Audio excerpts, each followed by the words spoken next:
관룡 인수한의원 한태용 원장님이 작성하신 글 중에서도 장준경 상한론 태양병의 소변 분리, 소변이 잘 안 나가는 거, 소변이 저절로 나가는 것에 대해서 하겠습니다. 소변이 잘 안 나가는 게 소양인 병증이 많고, 이제 소변이 너무 많이 나가는 거 소음인 병증이 많죠. 소음인들은 이제 소금기 염분 농도가 없으니까 잘 나가는 거죠. 칼륨이 많기 때문에 고요. 152강에서는 태양병 병증으로 소변 분리와 가슴 답답한 흉번 증상에서 오령산과 수욕증이죠. 수입직토. 치자로 중경 선생이 치료를 했는데 이는 나중에 동무의 소양인 비수한 표현병으로 설명했다. 뭐 형방도덕산, 형방사백산 이런 거죠. 올루 같은 태양병에서 소변 분리와 소변 자리를 비교를 해보다. 다음 문장은 152강의 소양병을 설명하는 구절이다. 태양병 한출 이후의 소변 분리의 증상. 앞서 치자 설명글에서 사상에서 동부공께서 분류한 소양인 비수한 표현병의 결흉증. 가슴이 답답한 거죠. 레지오넬라 증상도 이제 설사, 구토라든지 이제 이런 것들이 있었죠. 수욕증 등에 대해서는 일찍이, 그러니까 소변이 안 나가니까 이제 그게 치바도 오르는 거죠. 중경 선생님께서 오령산증으로 치료했던 경험과 연관해서 설명했는데 이 병을 현대적 의미에서 고찰하면 레지오넬라 폐렴과 매우 유사하다고 볼 수가 있다. 이 레지오넬라 폐렴은 여러 가지 증상이 위에서 구론한 증상과 유사한데 일반적인 폐렴과 달리 마크로파지 내에서 기생하는 박테리아이기 때문에 베타락탐계의 항생제가 듣지 않는다. 베타락탐계는 이제 태음인역이고, 양방에선 균류에 따라서 항생제를 선택하지만 사상학적 관점에서 내가 볼 때 베타락탐계는 태음인에게 적합한 항생제다. 이 항생제가 듣지 않는다는 것은 태음인병이 아니라는 거죠. 일반적으로 퀴놀론계 항생제나 마크로라이드 계열을 사용하는데 퀴놀론계 소양인 항생제이고 마크로라이드는 소음인 항생제다. 항생제가 꼭 체질이 안 맞아도 어느 정도 일시적으로 사용되고 효과가 있을 수가 있으나 근원적으로는 체질을 맞추는 게 치료기간이 빨라지고 부작용이 있다. 그래서 오늘은 이 병에 대해서 오령산증과 비교하면서 설명해보겠다. 오령산증은 수입직토, 물만 들어가도 토하는 유장관 증상을 표현했다. 상한병, 태양병증 조문에 나오니 발열 오한은 당연한 것이고 감염성 질환을 의미한다. 이런 상한론 태양병 편에서 오령산을 쓰게 된 병증을 원문 중심으로 정리한 것으로 이와 비교를 해보자. 발한 후에 소변이 분리하고 미열이 있고 이제 소갈증이 있죠.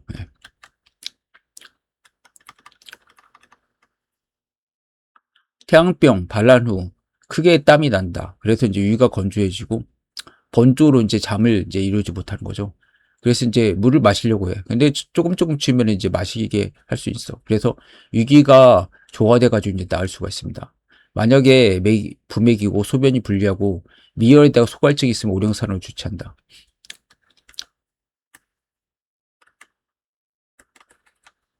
중경 선생님께도 오령산증에 도달하기까지는 한토와 삼법을 모두 구사했으나 병증이 낫지 않았으니 한법은 마왕의 발한법이 계지 한법이 있고 땀내는 방법이 있고 합법에는 대왕 사합법이 있어 비교적 소민과 태음인에 관한 약물들 사용해서 낫지 않고 번주에서 잠을 이루지 못한 증상이 있을 때 자세히 관찰해보니 병인이 소변을 보지 못한 것을 발견하고 단미를 사용해서 담담한 맛이죠. 복령, 절영, 택사 등의 담백한 성질의 인유제를 사용해서 이를 치료하는 방법을 구사했다.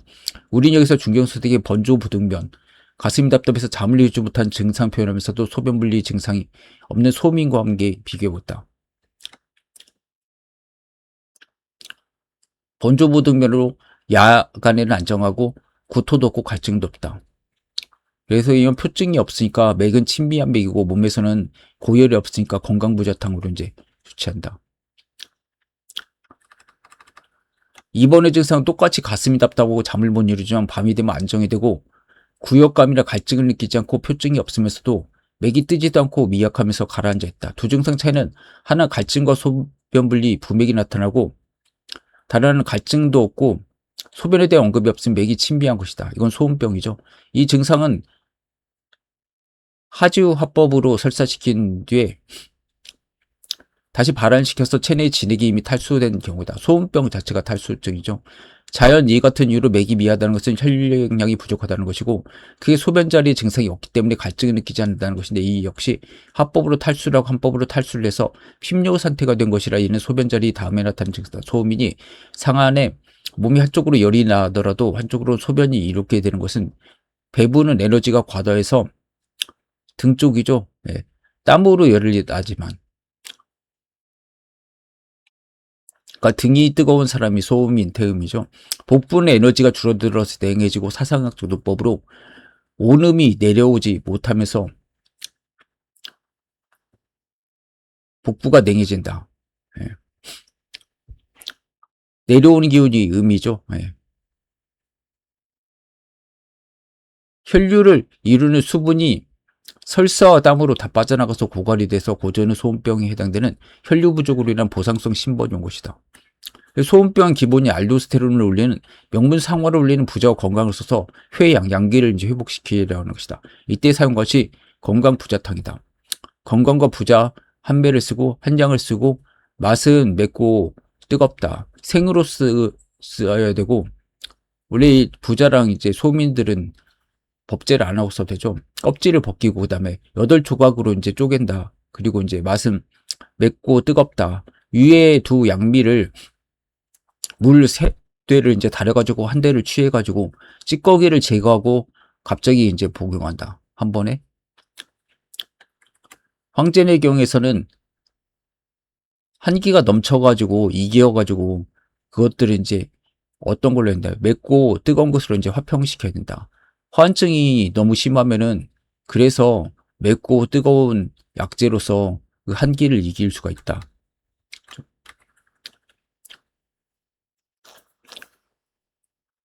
건강은 속을 덮이고 중초한기를 몰아낸다. 장과 비위가 차가워져서 기운이 돌지 못하고 몸 안쪽이 냉해진 상태를 따뜻하게 돌린다. 부자는 꺼져가는 양기를 강하게 회복시키는 약이다.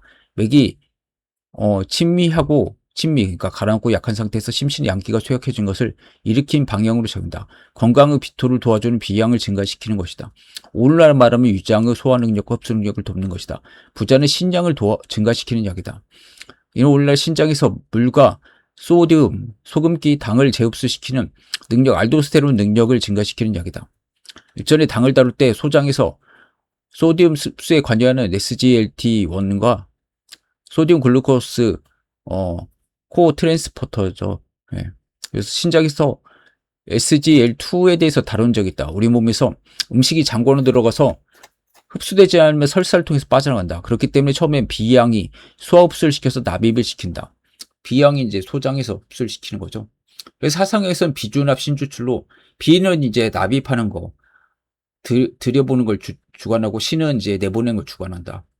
비양은 열기를 일으켜서 몸에서 소화를 시킨다고 했고 이러한 성향이 강한 사람이 바로 비대신소한 소양이다. 우리 몸의 흡수 기전은 두 가지가 있다. 하나는 비양을 통한 흡수이고 하나는 혈액이 신장으로 내려가서 노폐물 걸으면서 몸에 필요한 수분과 당과 소금, 아미노산 등을 재흡수하는 두 번째 기전이다. 이 두 번째 기전을 한약적으로는 신약이라고 표현을 했다. 네.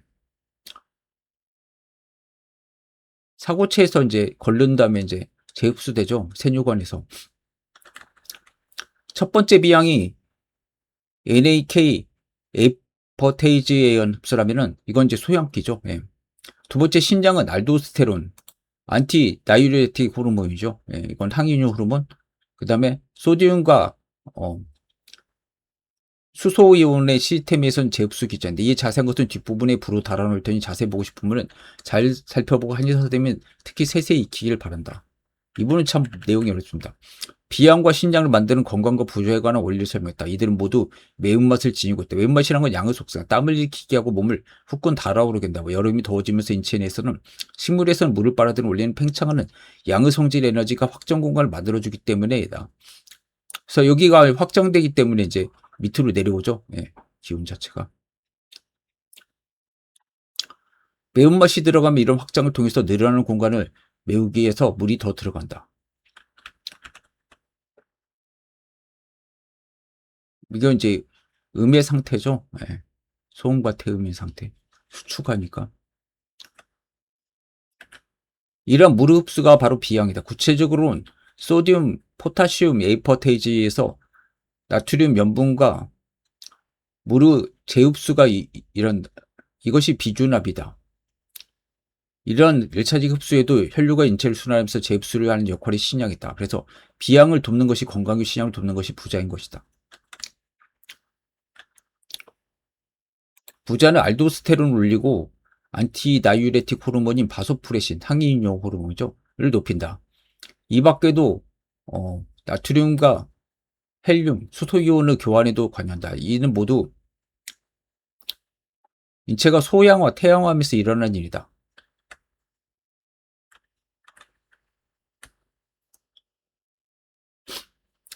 겨울은 춥다. 자연이나 식물이 모두 물을 뱉어낸다. 음기가 성하면서 수축하고 오그라드는 음성적인 힘이 공간을 줄여주고 이런 내부 수축이 이뇨나 탈수를 통해서 물을 뱉어낸다. 이를 음이라고 한다. 쓴맛이 바로 우리 몸에서 이뇨를 촉진시켜서 이 같은 역할을 한다. 그냥 대표적으로 차나 커피가 쓴맛이 나는데 소변을 자주 보게 하죠. 매운맛이 여름이라면 쓴맛은 겨울이고 매운맛이 역삼각형이라면 쓴맛은 삼각형이다. 삼각형이니까 이제 기운 자체가 밑으로 내려가죠. 역삼각형은 위로 상승한 에너지가 많은 작용해서 위가 넓어지고 삼각형 아래로 내려간 에너지가 강해서 아래가 넓어진다. 역삼각형은 비주납이라고 그러니까 소양인은 어깨가 발달하지 않았습니까? 삼각형은 신주 출력한다. 소음인들은 이제 골반 아랫배가 발달한 거죠. 역삼각형은 소양체고 삼각형은 소음체다. 소음화 경향이 강해지면 이뇨가 된다. 자연이 겨울처럼 나무가 물을 뱉어내는 것처럼 인체도 이뇨를 시킨다. 고전 한의학에서는 신장수기라고 했는데 폐는 수의 상원, 즉 강물의 근원이 원천을 근원을 이루는 셈이라고 했다. 그래서 통조수도하고 이제 수지상원이라고 항상 우리가 외웠죠. 한의사들은 폐금이 작용해서 양기가 수렵되면 습기가 만들어지고 그래서 수태음 폐경이죠. 태음 이제 습을 이제 주관하니까 이 습기가 뭉쳐서 비를 내리듯이 우리 몸은 태음화 과정을 거쳐서 소음화 이뇨가 만들어진다. 현상적으로 장에서 SGLT 시스템이 작동을 못하고 나트륨, 칼륨, 에이퍼테이지가 낮아지고 신장에서는 알도스테론이 낮아지면서 이뇨가 촉진된다. 알도스테론이 낮아지면 재흡수를 못하니까 이제 싸게 되는 거죠. 여기서 생각을 살펴보자. 학타적으로 아리크림에서 생각 뿌리가 매우 크게 그렸지만 생각은 잎새가 크고 뿌리가 작다. 역삼각형이다. 이렇게 생긴 식물들은 양기가 치성한 식물로 소양체죠. 그러니까 소음이나 될 수 있는 거죠. 자연 매운맛을 즐긴다. 건강은 소음인 약물로 매움에서 온화한 것이 아니라 열한 성격이 강한 양기 소양. 저는 건강 생강이 제일 좋은 약인 것 같습니다. 감기도 쓰고 소화불량 뭐 다 쓸 수가 있죠. 예. 건강이 제일 좋은 것 같습니다. 예. 생강이. 위로 새로 말하면 참새가 아니라 매다. 안을 덮이고 한기를 몰한다. 회양 통맥을 한다. 그러니까 양기를 이제 회복시키면서 경맥을 소통을 시키는 거죠. 차가워서 움직이지 않는 위 기능과 폐 기능을 모두 도와주면서 물과 음식을 흡수시켜서 회양 통맥, 다시금 혈류량을 증가시키고 몸의 순환을 돕니다. 망향병 이는 땀으로 과도하게 탈수가 돼서 양기가 이제 떨어진 거죠. 땀이 증발열해서 혈류가 줄어든 하이포볼레믹 상태에서 소화 자체도 되지 않아서 수복 운운을 하지 못하는 것을 치료하는 약물이다. 그래서 망향병이 더 심한 거죠. 망향병은 이제 소음병에 들어가고요. 여기서 중요한 것은 역삼각형 잎새는 넓고 뿌리가 상대적으로 아주 작은 상대성이다. 반대로 역삼각형이죠. 이 모양. 소양체 그러니까 소음 됐어. 이번엔 부자를 살펴보자. 부자 역시 뿌리는 낮고 깊이 내려가지 않으며 소음체들은 보통 수직으로 깊게 내려가면서 뿌리가 매우 크다. 이와 다르게 그러니까 뿌리를 내리는 사람들이 겨울 기운이죠. 그러니까 소음인이 그런 사람들이고 소양체들은 잔털은 별로 없고 잎은 끄면서 뿌리가 작다. 또한 한 가지 특징 뿌리가 깊지 않아서 쑥 뽑으면 쉽게 뽑아진다. 생강이 좀 그렇죠. 반면에 소양체들은 뿌리가 깊어서 오랫동안 파 내려가야 뽑혀진다.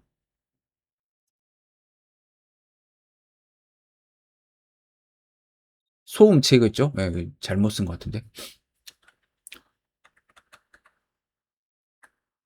부자는 건강한 신혈보다도 훨씬 강한 표현을 사용해서 신감미와 더불어서 대열한 것이고 독이 있다고 하였다. 이전에 부자에 대해서 오암 송시열이 사익을 받고 7사발을 먹어 죽지 않으니까 스스로 뒷발꿈치로 항물을 먹어서 부자독이 퍼지게 해서 죽었다는 이야기를 쓴 적이 있다. 송시열이 원래 이제 그, 아이 동변, 아이 오줌, 소변, 어린아이 소변을 이제 먹어가지고 그게 이제 추석이라고 하죠. 그 약재를 많이 먹죠. 몸이 굉장히 차게 만드는 거죠. 다른 체질에선 대열이나 소민에게는 약이 된다. 아코니틴 속에는 여러 속이 있다. 부자초, 진범 등 한국에도 여러 종이 자생한다. 한국명은 보통 투구꽃속, 초고속, 박곤류, 돌적유류, 진범유각이 들어간다. 다만 이 속은 종간 형태 변이가 심하고 독성이 강한 알칼로이드가 가지면 약재 식용으로 임의로 사용하면 큰일 난다.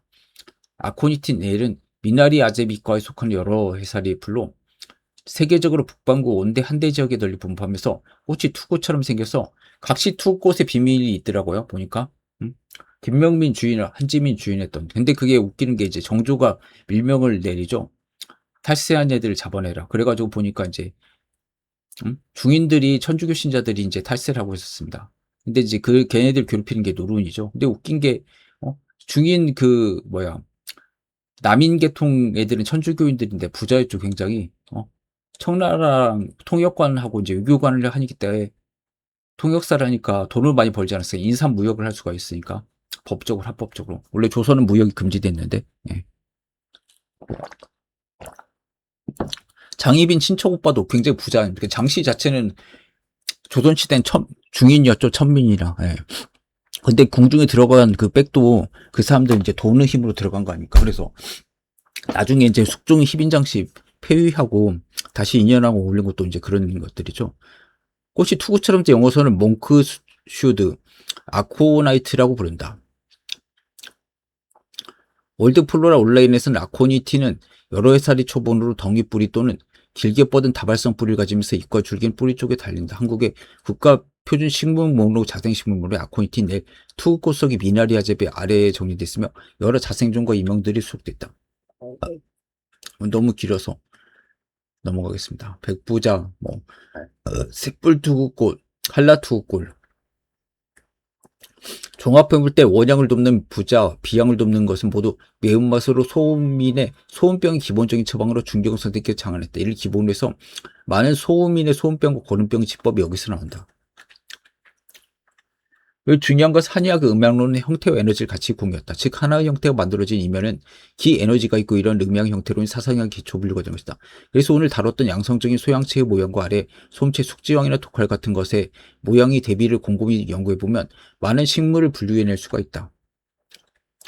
독활은 뿌리가 더 깊어가지고 캐내려면 매우 시간이 걸린다. 뿌리가 긴 것은 80cm까지도 내려간다. 숙지황도 마찬가지로 뿌리가 매우 비례적으로 크다. 그리고 숙지황 꽃 모양을 보면 이전장에서 다뤘던 소민들의 천촉과 식물과 마찬가지로 통꽃이다.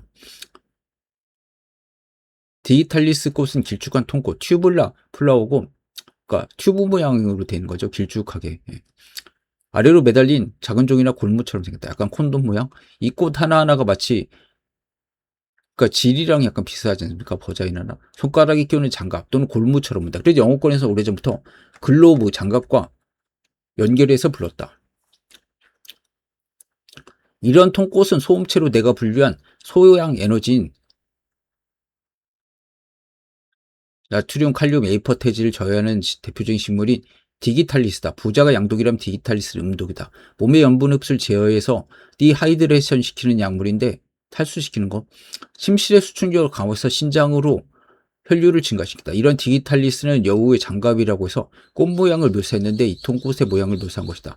같은 소음체로 소양인 약물들 중에서 단은하지만 통꽃이 많고 대부분은 소음체다. 자연의 비밀로 이 꽃이 만들어진 원리에 의하면 다른 식물도 분류해낼 수가 있을 것이다.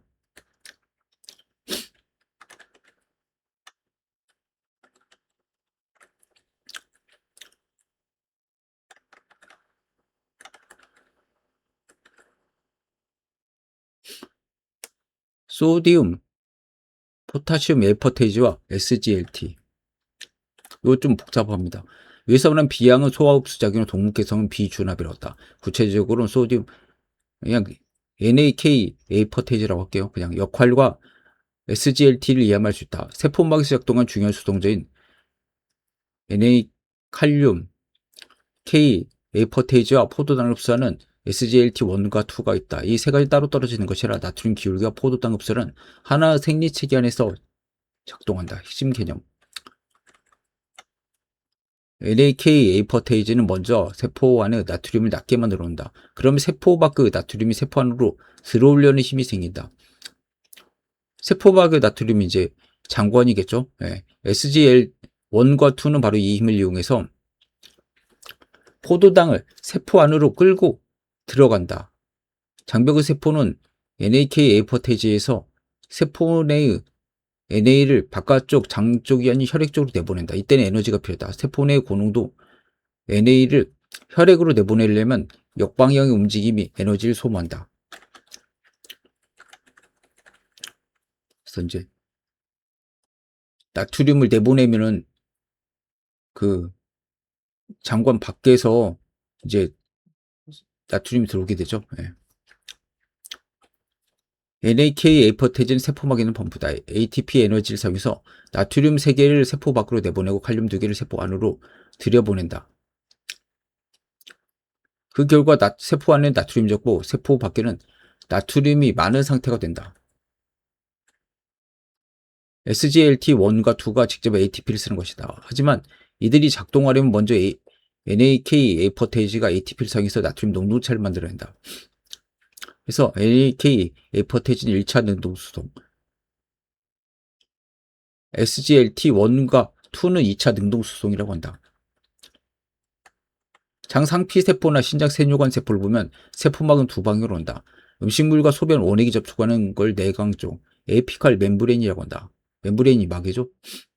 혈액과 접촉하는 쪽을 기저막 쪽, 마소라테랄 멤브레인이라고 한다. SGLT는 주로 내강 쪽에 있고 NAK 에이포테이지는 혈액 쪽에 있다. 그래서 일단 NAK 에이포테이지에서 세포 내 나트륨 농도가 줄어들면 소듐이죠. 소금. 장관 쪽에서 NA가 높으면 마치 높은 데서 굴러내려가듯이 세포 내로 들어간다. 세포 내로 들어간 소디움은 다시 NAK 에이포테이지에서 혈액 쪽으로 가게 된다. 장관 세포에서 이제 혈액 쪽으로 가게 되는 거죠. SGLT는 소디움 글루코스 코 트랜스포터다. 나트륨 포도당 공동 수송체다. 나트륨이 세포 안으로 들어갈 때 포도당을 함께 데리고 들어온 것이다. 우리가 단짠이 있지 않습니까? 단짠. 예. 짠맛을 먹으면 또 이제 단 것이 땡기고 이제 많이 먹게 되죠. 예. 그걸 좀 생각하시면 될 것 같습니다. 포도당 혼자 들어온 것이 아니라 나트륨 흐름에 실려 들어오는 구조다. 소장에서 주로 SGLT1이 중요하다. 우리가 음식을 먹으면 장관 안에 포도당이 생긴다. 이 포도당은 나트륨과 SGLT1을 통해서 장상 피세포 안으로 들어간다. 그뒤 포도당은 다시 혈액 쪽으로 이동하면서 전신 에너지원으로 사용된다. 설사나 탈수 때 사용하는 경구수행요법도 SGL1 원리를 이용한다. 물만 마시는 것보다 나트륨과 포도당이 함께 들어간 용액을 마시면 흡수가 훨씬 좋아진다. SGL1이 포도당과 나트륨을 함께 흡수하고 그 뒤 물이 따라 들어오기 때문이다.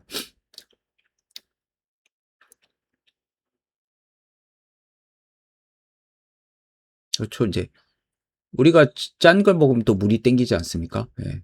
그리고 포도당이 또 어떻게 보면 농도 맞추려고 해서 물을 좀 땡기게 하는 거죠. 예.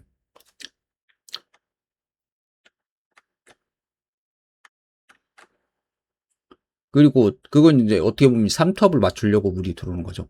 탈수 상태에서는 단순히 물을 많이 마시는 것보다 장에서 물이 실제로 흡수되게 만드는 것이 중요하다. 이때 나트륨과 포도당이 함께 있으면 SGLT1이 활성화되고 장 상피세포 안으로 나트륨과 포도당이 들어간다.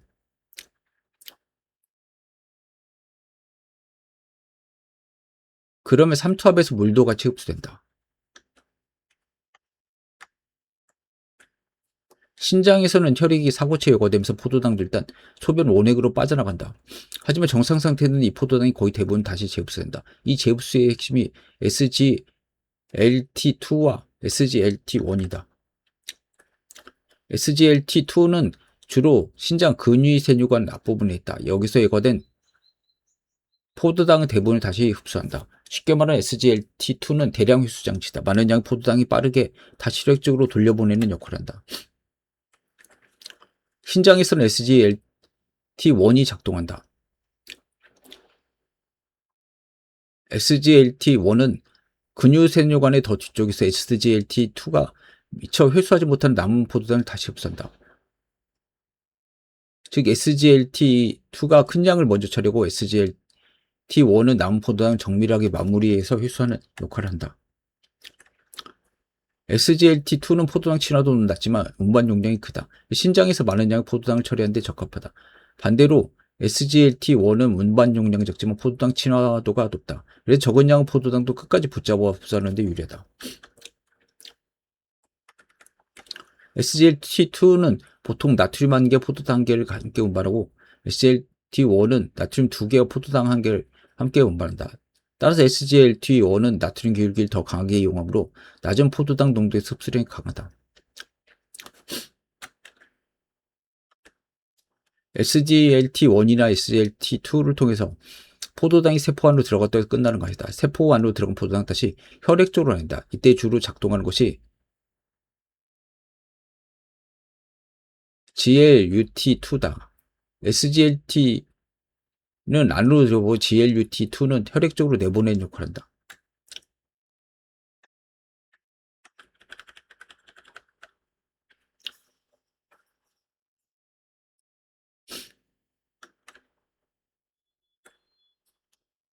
전체 흐름. 먼저 NAK 에이퍼테이지가 ATP를 사용해서 세포와 나트륨을 낮춘다. 그러니까 이제 나트륨이 나가고 칼륨이 들어오는 거죠. 네, 그럼 부족해지니까 SGLT1이나 SGL2가 나트륨 들어오는 힘을 이용해서 포도당을 세포 안으로 흡수한다. 마지막으로 SLUT2가 포도당을 혈액 쪽으로 보낸다.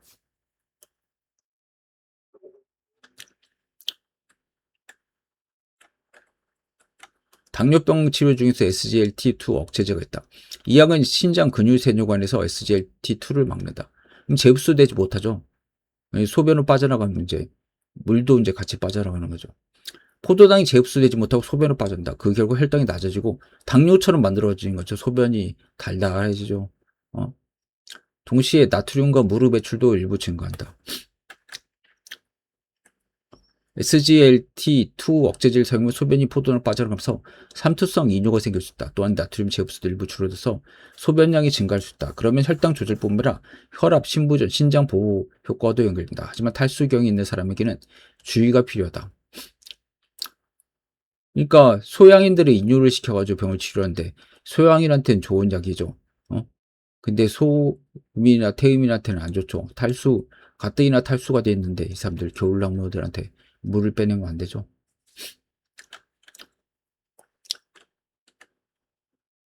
NA 칼륨 에퍼테이지와 SGLT2, SG12는 수분대에서 연결된다. 장에서는 SGLT1이 나트륨과 포도당을 흡수하면서 물을 끌어들인다.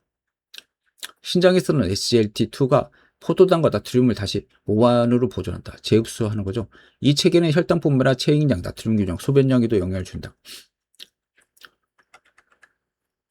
정리하면은 NAK 에이퍼테이지는 세포 안팎의 나트륨, 칼륨 농도차를 만드는 기본 분포다. SGLT1과 2는 나트륨 기울기를 이용해서 포도당을 흡수하거나 재흡수한다.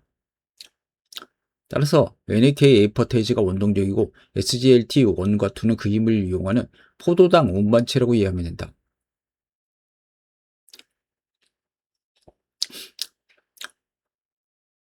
그러니까 이제 소디움으로 포도당을 운반하는 거죠. 네. 소금으로 이제 포도당 단 것들을 이제 운반하는 거죠. 그리고 이 사상학적 분류에서 소양체, 비양을 돕는 기운으로 이해하면 된다. 알겠습니다.